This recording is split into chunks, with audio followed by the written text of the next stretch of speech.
there is this point with as you're scaling of like, is this at this point a viable team? You know, there's a certain, I don't know what it is, maybe 4 or 5 people where a team becomes quite viable as its own little unit as a team.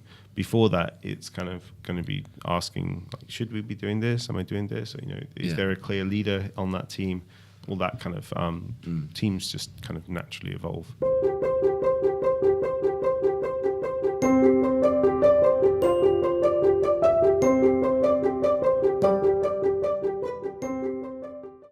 Hello and welcome once again to this edition of Behind the Screens with me, David Hart, and Mark McDermott, and our co-founder Luke, who, if you saw the Luke last... Hubbard, he has a...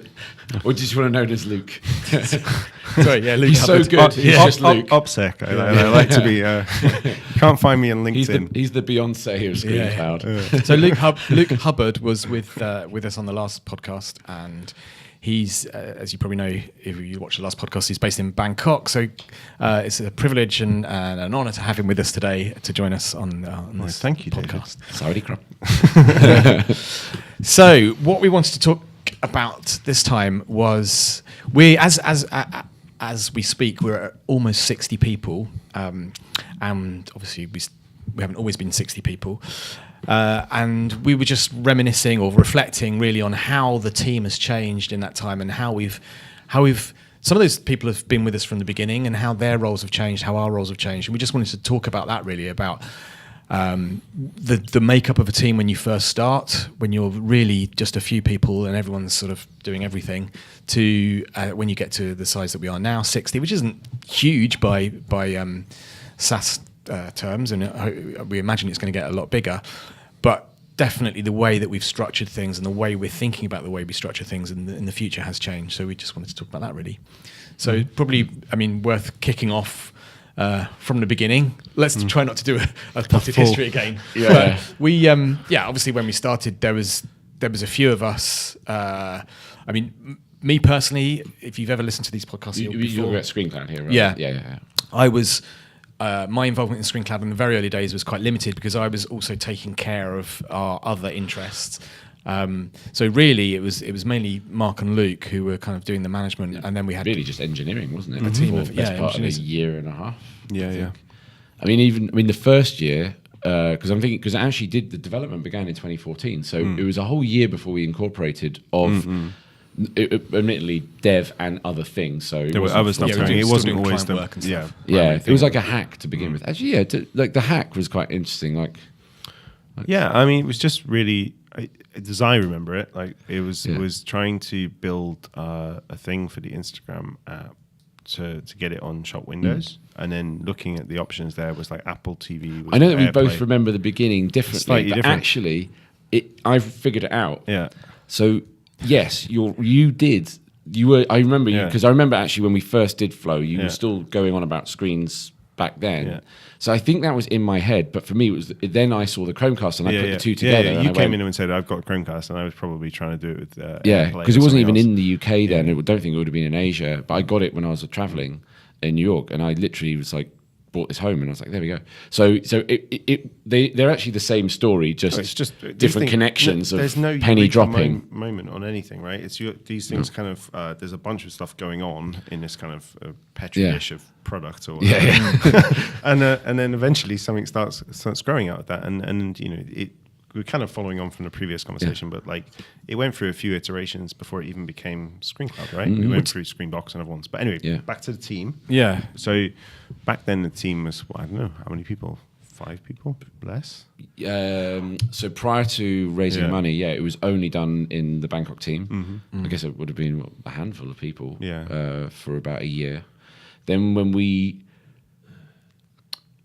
whatever it was, there was some kind of trigger which some penny dropped. Maybe I remember putting some of our, because we didn't even have a product yet, but we'd made a couple of those explainer type videos, and I'd stuck it out on things like Beta List and stuff, and had a really, really good response. Not that should necessarily be the only reason you quit your job and jack it all in, but it had been a much stronger response than what we'd had before. And I think that's the point where we said... It was Screenbox, right? It was a Screenbox video. And I was like, there does seem to be a lot of desire for this, and I think maybe we should kind of go for it a bit more seriously than we have previously. there was a point, wasn't there? Because I remember in the studio we carved out a space for you guys. So it's So that happened comes after we afterwards. raised money. okay. Because we didn't really involve anyone in the UK apart from me, and to be honest, I like bits of feedback, the odd testing. But to be honest, I wasn't doing that much. You were still doing client work as well, weren't you? Yeah. So I suppose there was a point. Let's take it from the point at which we raised the first money. Then I guess we had.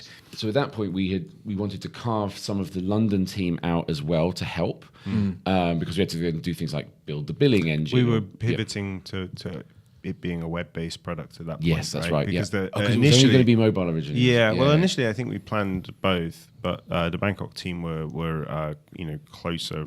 Mobile was an easier build basically for us, and it felt like the right route into. We'd had success with the App Store before. We knew when we put apps out that this Good kind of was a discovery. good way of working. But ultimately, then we realised it wasn't right for the product, and Screenbox was too limiting in what it could do. So then it was like, okay, well, we need to, and I think we were still thinking of it as MVPs at that point. Yeah. In a way, actually, the ScreenCloud for kind of back then for me was more about the API than it was about the actual product built on top of the API. And in fact, these were really just proving the fact that we had an API that worked for controlling screens. Yes. And then the other stuff was on top of that. So yeah. So in retrospect, do you think we specialised a bit too early? Because we did have to let a few people. We ran out of cash, didn't we? And we had to let a few people go. So We did get the So we had the sort of London team that we rolled in, and I think we had at that point probably about 8 engineers full time on it between London and Bangkok. Maybe, yeah. Yeah, something around that. But we hit. The blocker that we hit was we were going to actually launch in September, and then we put it into customers in August. But it was what we hadn't really anticipated was the terrible Wi-Fi, and we hadn't really put caching into the plan yet. I think it was in a future plan, but it hadn't become it was a nice to have rather than a must have, and it just didn't work. Like we went out into the stores, and so Luke was like, "Well, I'm going to have to build a media cache for Chromecasts and stuff. This is not straightforward. And it's going to take time, And so we then had this kind of relatively expensive team, and we still hadn't launched commercially. And the money was obviously beginning to go out. And we didn't want to let any of those people go. Yeah, I think we sort of that was quite painful. We kind of said, look, can we pause it? Can you come back in 3 months? Sort of thing, didn't we? But obviously, I think really some of them. Well, they said like, can you go back and work on the agency stuff? But I think by then they'd got the product bug. So I'm going to sneeze. Let's sing a song whilst it. Yeah. So yeah. Oh no, it's just an annoying thing where it's like tingling. Okay, I think I'm all right. Sorry. So yeah. So we could have cut that down, didn't we? Because we'd raised the money in the summer, like July time. We're working on the fact that we're going to launch a few months later, and then hopefully we'd start to just see revenue generating by the end of the year. What actually happened was we kind of beta launched, realised there was an issue, had to go back to the drawing board for like another 3 months, I guess. Had to lose some people, or some people left. And then we didn't actually really commercially launch till right at the end of November, I think. Yeah, right at the end of November, just before the Christmas period, just to try and get someone to pay. And then really what we did was it was the beta customers. We kind of pulled beta to end and said, it's now time to pay, but we'll give you a really good deal, like 50% off or whatever. Yeah. And then obviously quite a lot of them dropped off, but quite a few actually started to pay, and then it began. Yeah. Actually, we hadn't run out of money. Actually, think about it. No, we hadn't run out, but it was going down at such a rate. Yeah. We knew that. It was obvious. It was obvious we were running out of money, and then we have to put more. What in. I'd been told was like the next round, we were unlikely to get the next round until we'd got to about $10,000 MRR. And at that point, we were about $40 MRR. And we had about 4 months left. And I was like, well, I mean, I hope it happens, but realistically, I don't think anyone scales up that first 10,000 that quickly. And the conversations. So actually, if I remember correctly, we went back to our existing investors and said, look, can you chuck a little bit more in? Which they all did. Actually, all of them did. Yeah. In a sort of pro rata basis, which is really great. And obviously, things were starting to build then, and then we were starting to have conversations about the next round, which was I guess our sort of baby seed round. It was like post friends and family and angels, and the sort of seed round, which was about, I guess, about $1 million or whatever. Which was supposed to happen in 2016, but didn't actually close until May 2017. May 2017. Yeah.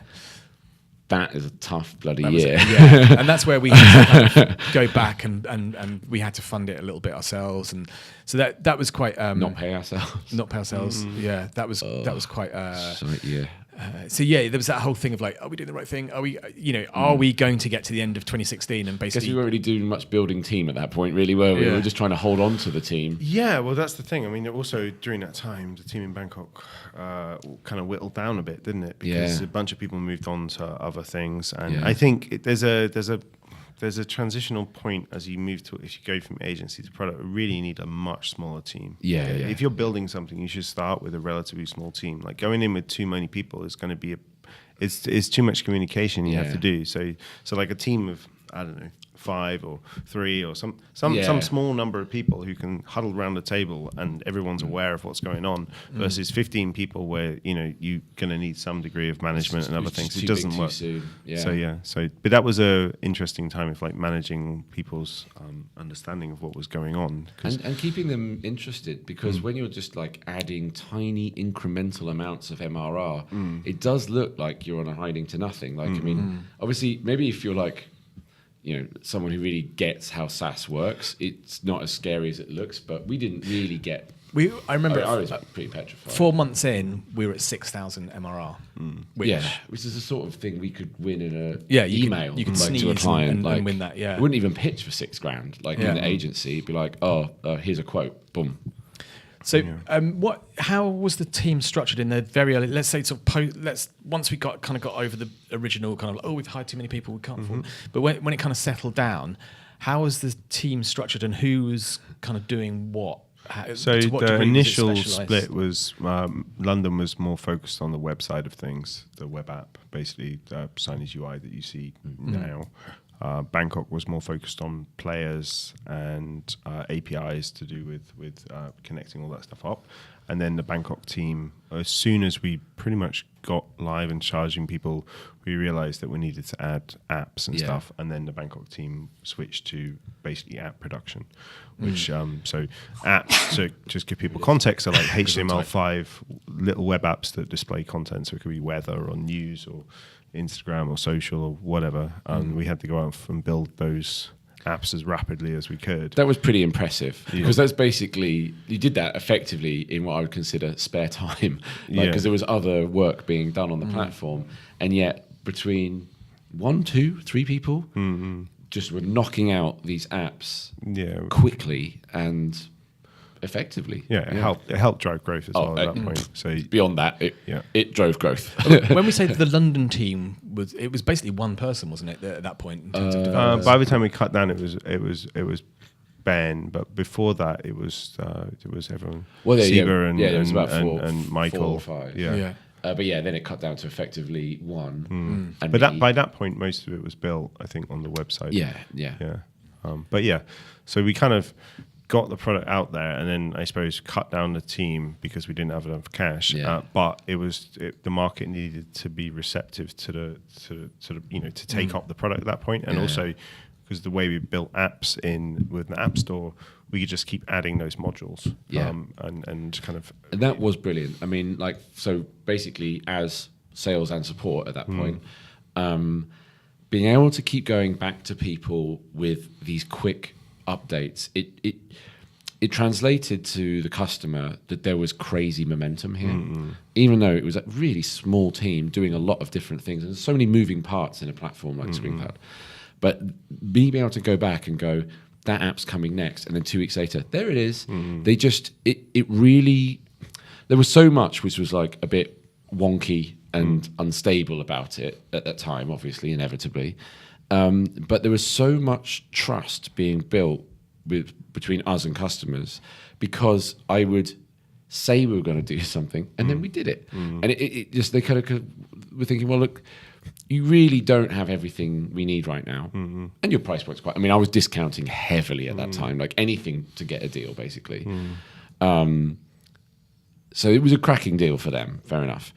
But it was that continual addition and not having to wait 3 months for a small update. It was like every 2 weeks something was happening. And they really thought, well, this team's really going somewhere. And that was brilliant. That is, I think, what fueled that first period the most. Yeah.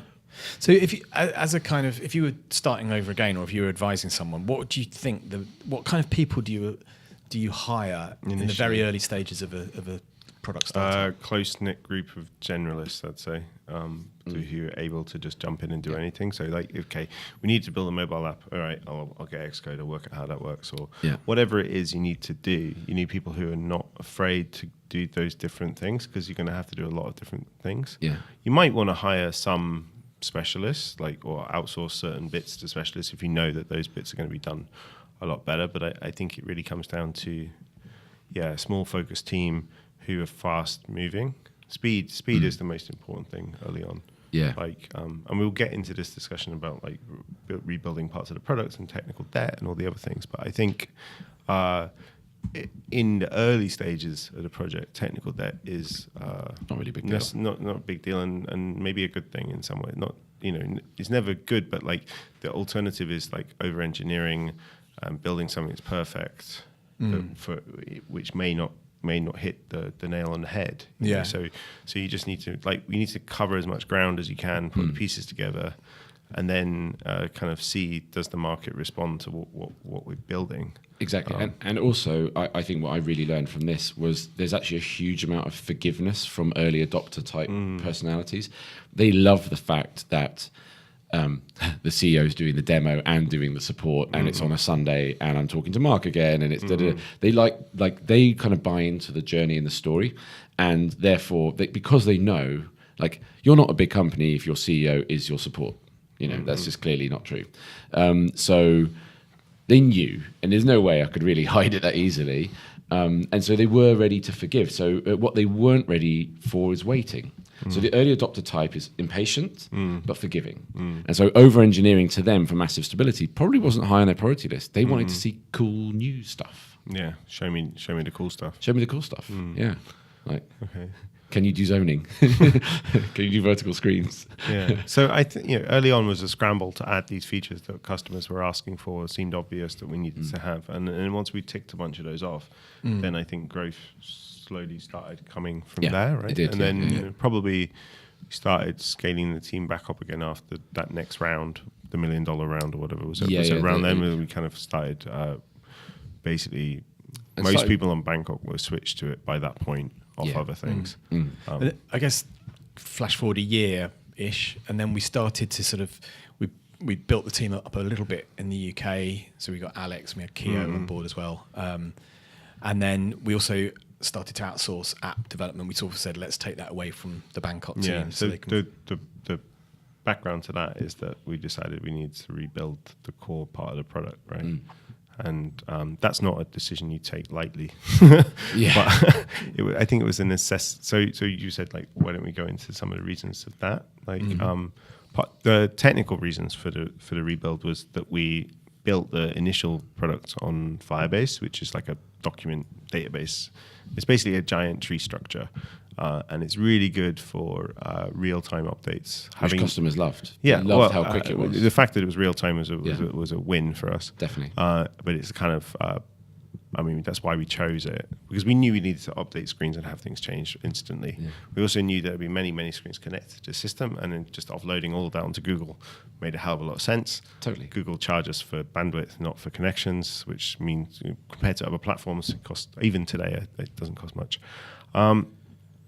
But there comes a point where you start getting larger customers. These enterprises start coming in. They started asking for, I think Teams was the main one, and then with Teams, really granular permissions. Firebase doesn't do it, right? Even when we implemented Teams, we basically had to duplicate orgs and just call them different teams, and you've got like 2 tree structures, and then the person's like, I want this stuff to be available to that one, to only these people, and everything else, and it just becomes like, okay, well, this core database that we've built our platform on, or not platform, the signage part of it, isn't really going to scale to where the product needs to go.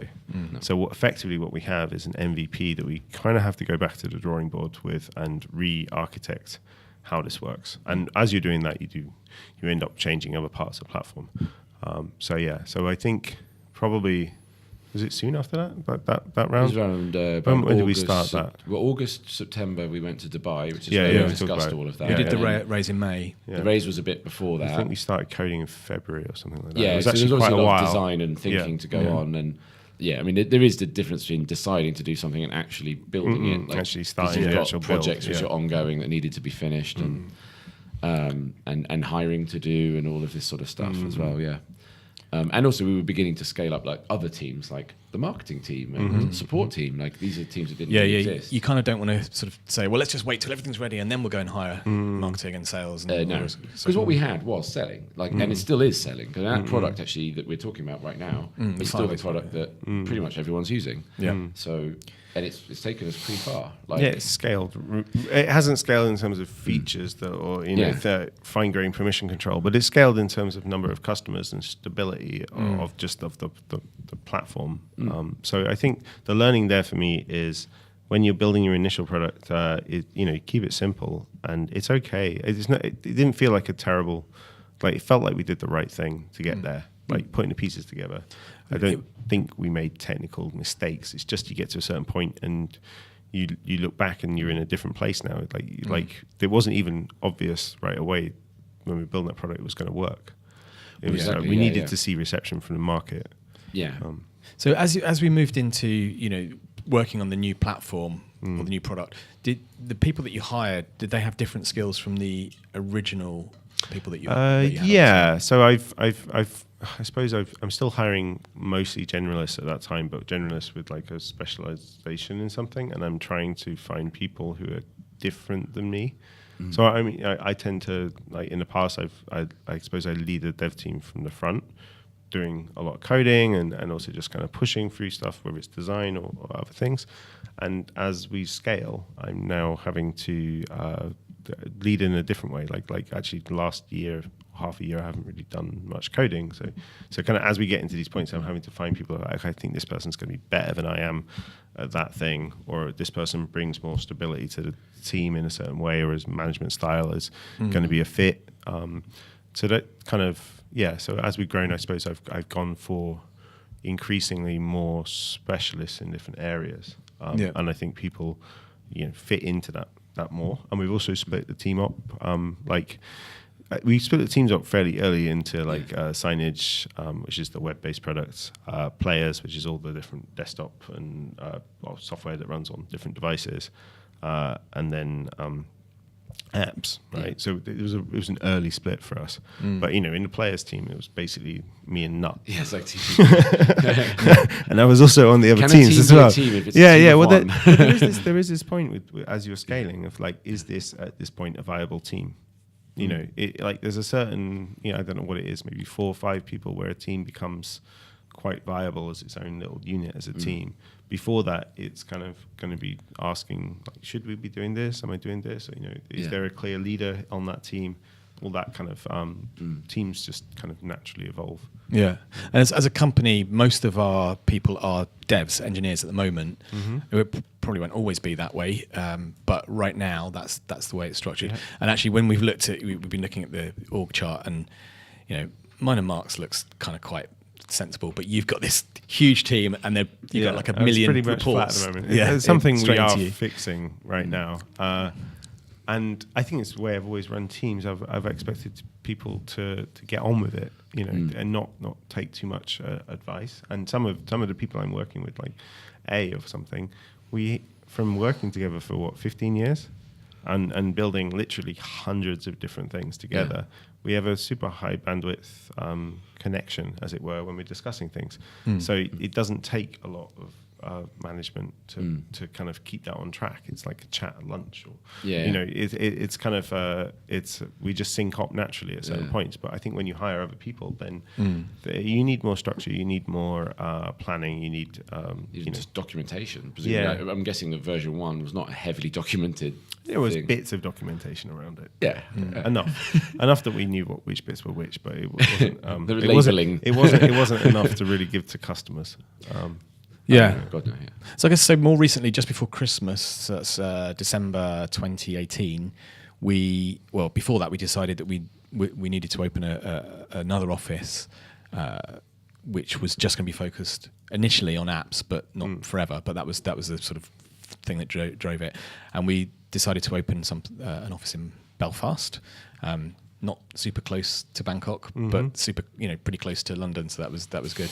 And obviously we've hired different types of. When I think about Michael and Andrew, they're probably quite different to the types of people that you were hiring in early stage. We're now getting to the point where we are building different teams that have different specialisms and just different leanings towards different areas of the stack, I suppose, or of the products. I think. We just as we go, we get more of these specialist roles, and right now we're hiring. We just hired. I don't know if it's public or not, but hired a security person, right? Someone dedicated to just security.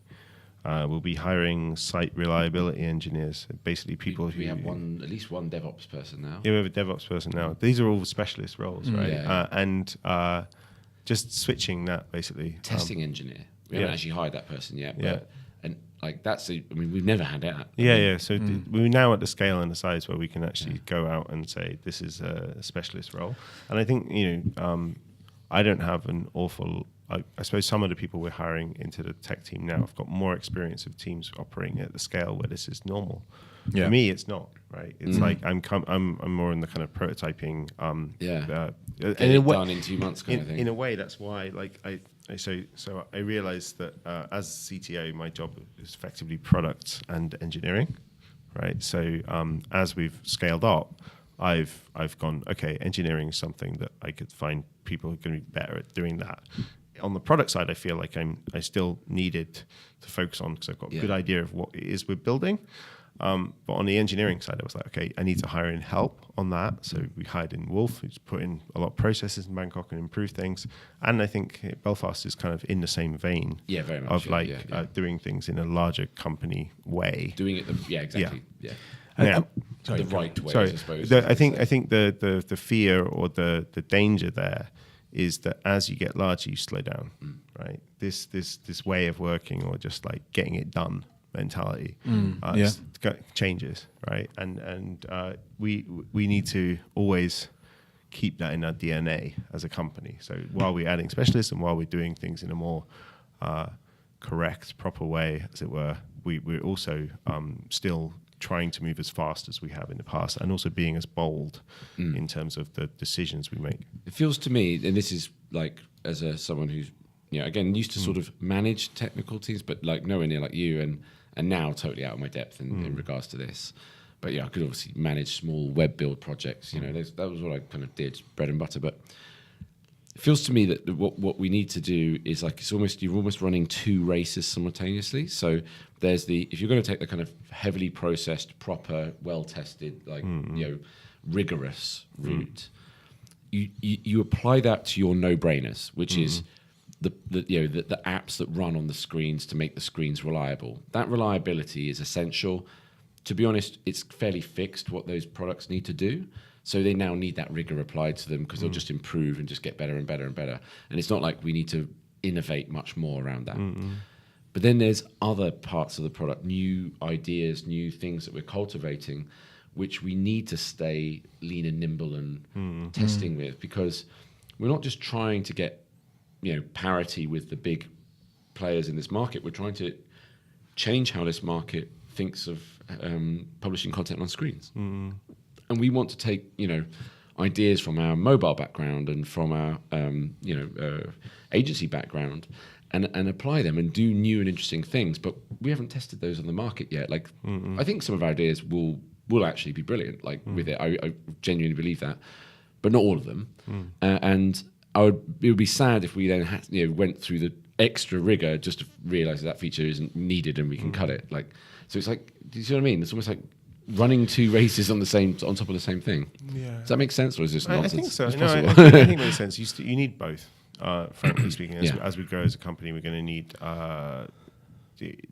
just different types of people in different roles. There's also just a structural challenge of I think as founders we're learning as we grow. Yeah. And it's not just engineering or products that the company's growing in. It's every place, right? Yeah. So just how do you structure teams? How do you get the reporting right? How do you make sure that teams don't operate in silos? I want the intersections between teams to be relatively fluid and for people to be working across those boundaries and for them to be proposing stuff and moving forward with ideas at this relative speed to what we've had in the past. Yeah. The actual implementation of those ideas, the kind of concrete version of them should be done with rigor. But the ideas, some cases, not all. The ideas or the experiment or the first attempt at doing something should be, well, in my mind, it should just be we've come up with an idea, let's chat it over, let's just build it out, get it done in a couple of days. Let's not spend weeks thinking about this thing. Exactly, yeah. And we can come back. Actually, on engineering, the most important thing I always find is the question, can this thing be easily changed later? Right. Because if it can be easily changed, you can accept a simple, or not necessarily simple, but a substandard. Good enough. Good enough, yeah. You can put a good enough in a box that can easily be changed. Some things can't. And you need to think about them with a lot of, really lock stuff down. So just having that mindset really when you're working on product. And actually, I think one of the interesting byproducts of doing a complete platform rebuild, which in itself is a monumental undertaking, because you've got to support the current one, do the new one, and you're scaling. It's bloody hard. We've just about got through all of that. But it was and the train of thought vanishes. Okay. Whilst you're thinking about it, I've got just a question. So, obviously, when we first started, you said you hired generalists. What happens to those generalists over time when the rest of the team is specialising? Do they kind of have to fall in line, or can they still keep that kind of? I don't know. Have you heard the thing of T-shaped people that are they're generalists across the top and then they're specialists in one thing? I think kind of what we end up with is reconfigurable Ts. So effectively, they are generalists, but given they're good at what they do, so given any domain, if you ask them to, they can make it into a T. Right. Okay. And I think I've seen A's doing that right now. We've got A on the back end doing all the Postgres stuff, which he's deep in database land right now. Yeah. And he's getting on fine with it. The thing about being a developer is the true developer skill is being able to learn. Yeah. And in my limited experience, that was the thing that quite often with developers, it was a slightly different breed in that they were less motivated necessarily by money. Yeah. They're more motivated in the potential for learning and from learning from who was going to be their boss, who was going to be their mentor, what could they actually learn in that role. Yeah. I think that was a kind of a theme that kind of recurred all the way through being in the agency, that people would be attracted to working for us actually because of the fact that you were here. Throw people in the deep end and just be like, it's okay, just move your arms and legs, you'll swim. And you learn. Some people are stressed out by being thrown something that's completely random or new, and other people just take to that challenge. It's like, okay, today I'm building a Windows kiosk-based application. Okay, I've never used Visual Studio before, but let's sit down and work out what we need to do. That kind of just go ahead and do it stuff. And then other people more they like working on the same thing and being given a clear path of what's the next things that they have to work on. I do remember my thing now. Awesome. It was about data. Okay. Because again, in a first version product, we didn't really put any kind of key data tracking points of behavior. We, as you said, we just needed to get it out and get it in the hands and just get the feedback that we're going to get. The data didn't really matter because the feedback was coming through anyway. But now we've got over 7,000 customers now. and we do get lots of feedback, but it's still not from all of them. We don't really know the behavior patterns inside of the product, which sort of determine success or failure. But that is being built in from the ground up of the new version, isn't it? Oh yeah, so many things we're doing right this time round. Feature flagging. Feature flags, permissions. People don't know what that is. Feature flagging. So feature flags is basically where we put a little guard around a feature that allows us to turn the feature off or hide it from users. And it's important because we want to be able to, well, as we build the new version of the product, we want to keep it as simple as possible, right? So there's certain classes of customers you're probably not going to need certain features. So the ability for the product to kind of scale down to the more limited requirements of other customers is useful. The other thing that feature flags do is it will allow us to A/B test things. So like we can basically turn on a feature for half the people and say, are they using it?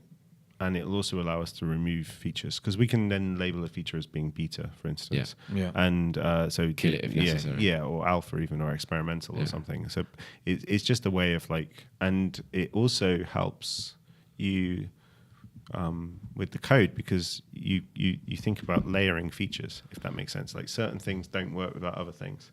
Right, but if you can't easily extract a feature and turn it off, then it's probably intertwined with too many other things, and that layering of how you separate the concerns of your product and the features isn't quite right. And that horrible thing, which happens again, probably mostly in early stage product or just badly built products, is making a change somewhere and having this sort of mysterious knock-on effect that you had not anticipated. I mean, feature flags will show you some of that. Right? Yeah. You turn off something casting or something like that. Yeah. And it's gonna have knock-on vanished. effects in different places. Yeah. But yeah, so feature flags, we're doing permissions much better in this version of the product, which is basically down to. Maybe I'll talk a little bit about architecture. It's going to be a little bit tech. On the old product, what we have is basically Firebase is this real-time database, and then in front of it we have a REST service, middleware basically. So any writes going to Firebase go through our own server first, and that allows us to do some logging, some audit stuff, and just where we need to do complex operations, we can do them going through that as well. Billing and stuff like that goes through that. But effectively is a server that we go through before we get to the database, and that thing has write access to the database and so on. In a new model, we're using GraphQL and a thing called PostgreSQL, and basically we've moved most of the structure and even like business logic around the way things work when you're using stuff into the database, and we're using row-level security with fine-grained permissions at a user level to denote what someone can and can't do. So the difference there is the security is being enforced right inside the database rather than in this other thing before the database. Like a layer above it. Yeah, rather than a layer above it. And it's easier to make mistakes with that because, it's basically you've got full write access over here and you're trying to make sure that you don't let the wrong thing be written or access basically. But in security, you're only as strong as your weakest point. And it's true, yeah. And that is, yeah. So we're testing all that stuff a lot more on the back end. But yeah, so it's a fundamental different way of building that back end. But then some of the challenges we faced is lacking some of the things that Firebase does. Like we were lacking the real time thing, right? So we still customers do love. They love it. So we in terms of our database choice, we chose Postgres, which is the most. It's solid. Yeah, it's basically the open source Oracle. That sounds bad, but all right. You know what I mean? It's a solid, good database, and it's rarely a wrong choice for that, and you can easily scale it.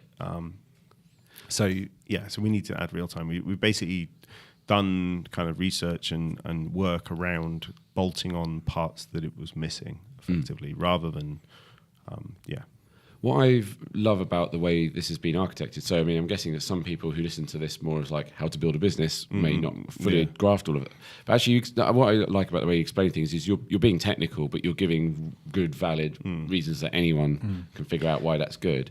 But one of the things that has only probably recently the penny dropped for me was in the conversation we recently had, where we, in part of that conversation, we talked about one of our new features, the advanced scheduling thing, that neither of us and most of the people who've tested it so far were like that satisfied with. Like it's good, it works, but it's not as good as it could be. And we sort of like broke that down and went back to the problem and kind of started from simple and built up and came up with some really interesting new ideas. Now, as we were spitballing that, I began to think, well, this is great that we're kind of figuring it out, but like, God, you're going to have to go and rebuild all of this stuff, or like there's quite a few new ideas and concepts here. And then you just said, well, the nice thing is that this actually is all inside of the plumbing, because our plumbing is now so flexible in the way that it's been done, that actually these changes are mostly in the interface, not in the underlying, which is in ScreenCloud version 1, like the interfaces, they're completely linked. So if it's like, you get used to this idea of like, that just ain't going to happen because it doesn't fit that way. And you were like, well, actually, it doesn't have any way of fitting. It's a fluid system.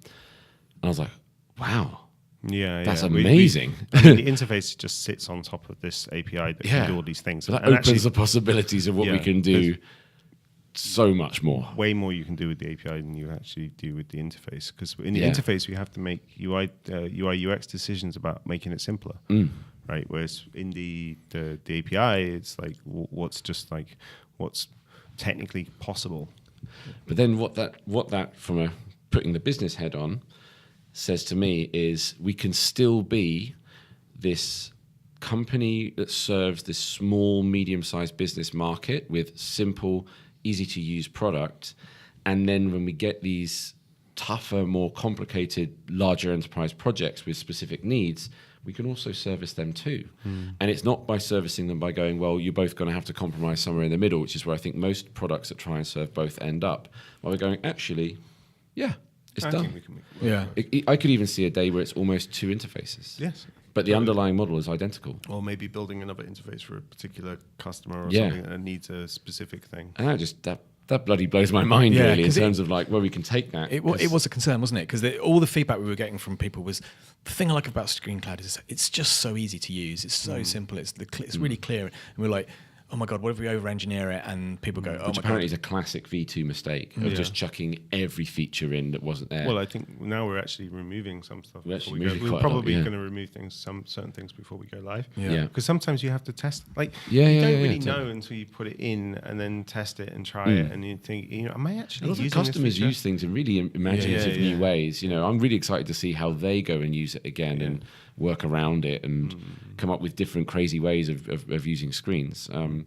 It's so exciting, and I think the takeaway from me as as not the engineer, and maybe David as well, is that it's easy, to kind of think, oh, it's just engineering, just ask them to do it. But actually, the way that your engineering is architectured and thought about is fundamental to how your business will operate in the future. It's to anyone to think it's not linked and it's a business decision or an engineering decision, they're the same thing. Yeah, exactly. People just got to get that if they're going to be successful, I think. Yeah, the logic behind it is really driven by the business. Like, if you weren't involved in the business, if you were literally just going, I'm just going to build shit, I don't really care. You guys think about the numbers, just let me just build stuff and stop bugging me. Yeah. I'm like flip-wise. I know a lot of people who are like into building product, but they're not engineers as such, and so they just end up hiring an outsourced team or getting it's always like some developer who's being really crap at the moment according to them, but there's usually stuff behind it. And I think not understanding that part of the product or the inside of the product and the way it's built is you might be able to get the first version of the product out, but you're not going to be able to take it much further than that. And you're just relying on someone. It's hopefully scary. It's what I was saying earlier about this non-tech founder that I was talking about. It's like, I get why you want to bring it in-house, but until you've got someone who you can absolutely trust to be on your side to manage those people and know what you're buying, it's really scary. A lot of VCs basically straight up, if there isn't a tech co-founder, it's not on. I can totally see why, because you could easily blow all of your money before you find out that you've made a massive mistake. We know in the agency, we hired a few people, and 2 months down the line, someone would look at their code and go, "Oh, this isn't great," and you're like, "Oh no." I can think of one time we literally had to re-engineer something from scratch. Fire the guy who came in, looked really good on paper, but at least we had people able to check his code. But if it had just been me running the agency, Yeah. I'd have just ploughed on and just because gone, he could talk such a good game. yeah, yeah. You would never have known. I wouldn't know what I was buying. It's scary, really scary. In fact, it's incredible that people invest in people who don't have that expertise on the board. When you're saying they're beginning to learn when you're that creating might a not tech be the right product. thing If to we do ever now. become investors later, after many years, that I would like us to pay real attention to the team and what they've produced in and the past. product, Yeah. even if it's just the version one. True. The product. So, I mean, actually, how good is this thing? Does Yeah. it pass the sniff test? Hardly any investors ever logged in. It's you can So weird. I find that insane. Yeah. Like, okay, but yeah. But totally. it might be that they don't know. Again, they don't know what they're. How to is this Evaluate good it, or yeah. not good? Actually, to be fair, like It's not that hard I'm to thinking walk some a of the mile people. in a customer's shoes. Yeah. Some of the people hired consultants to talk to you, didn't they? To make sure that you actually knew what you were talking about. At Yeah. that point. That was after a certain which is fine. We got which through it, makes no sense. problem. Yeah. But that comes later. Like Yeah, like, okay. Yeah. To me, that would almost be the first thing. Yeah. I think I'd be the first way of working out whether these people are serious or not. Yeah. Because Yeah. people are quite good at learning how to do pitches now. Yeah. Because there's so many online, like how to do a good slide deck and stuff. That they're all homogenizing fairly well around like this is the perfect 10 slides. I've got a rant about all that. Go off on it. Probably wrap up and Is that a rant that should be recorded or a rant I don't just for know. us? I just find the whole pitch theatre stuff to be like a massive sideshow. Yeah. People. It's X Factor for business. How much? Yeah, exactly. It's the How Dragon's much time Den. is Everyone thinks they're on the spent Dragon's on Den. that theatre of like, we're going to bring in these people and we're going to do a 3-month thing and you're going to talk to mentors and then you're going to pitch and all the rest of it. How much time is actually spent on this is how you build product? Like zero. Yeah. Do you know what I mean? Like the actual skill that's required. You could build product, put it out there, make a very successful thing without ever having pitched anyone. Totally. Right. So, but the industry and everyone just focuses on this. I suppose Because pitch people know theatre what stuff. Yeah. do what they. I mean, how many people that are kind of advising you on this as well? I think we're going to need to wrap up shortly. How many people who advise you on this stuff have actually done it themselves? Like a few, but like How much time do you have with them? They're usually like 30 minutes or something. Yeah, They yeah, come yeah. in and, you pitch what Or if you they have done it, it was like in the 80s and they, it was all delivered on a floppy disk and they're still like, I ran a tech company. It's like, if it wasn't in the last 5 years, don't. I don't know. Almost Anyway. don't. I shouldn't say too much about it, but there's a lot of it, especially like in Bangkok right now. It's all corporate accelerators and every bank and every. There was one the other day. Was it's a company that makes like washing up liquid. Was running a corporate. It's got a tech accelerator. Yeah. Oh my God. Yeah. Just how's that going to work? Like innovate not. around. It's Fairy not. Liquid. It wasn't that company. That's It why was another one. podcasts like this exist. Keeping it real, people. Keeping it real. Since 2004. Since 2004. doing it Grey right. hair and we're all dress lines. unshaven as well today. I've noticed that. So we've I got tried. kind of I the started, memo but of it was too much work. I gave Shaving up. the yak. awesome. You've got a much more manly growth than I have, though. Mine's a bit patchy. Somewhere in the middle. Awesome. That's a And great from our way. patchy beards, Yeah. we On say that thank you bombshell. and good night. Until next time. Cheers, guys Bye. and girls.